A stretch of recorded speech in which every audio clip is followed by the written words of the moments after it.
Hey guys, Steve at iFix'em back.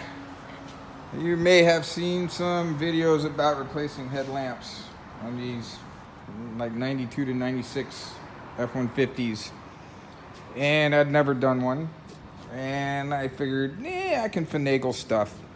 So, y'all have all, I'm sure, seen some videos about taking the clips and the grill out and the particular bolts that are located here, and two in the sides and one in the center. And the big problem is these clips right here.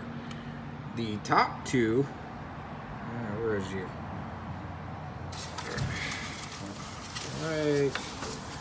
Right in there. The top two I was able to get. The bottom one, sorry man, you just ain't getting it without pulling this assembly out. So, and here's the trick about it.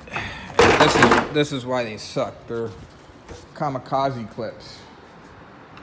And that means generally you ain't reusing them unless it's a miracle, because they're made out of the shittiest material. So technically, you're supposed to put a snap ring in there, spread it open, and then use a screwdriver. I'm kind of wiggling this one.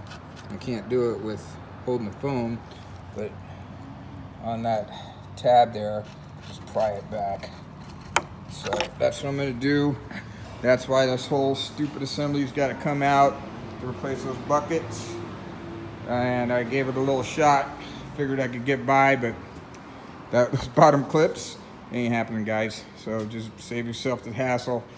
Take the grill, take that plastic thing out. It's actually not that bad. It's actually just, I don't know, what was it, like 8 bolts. And then swap out those clips, put your new headlamps. They come with, hopefully these don't break. I heard they're pretty cheap, but I'll try and reuse these new ones and put the old clips on them, and hopefully that works out for me. Take care.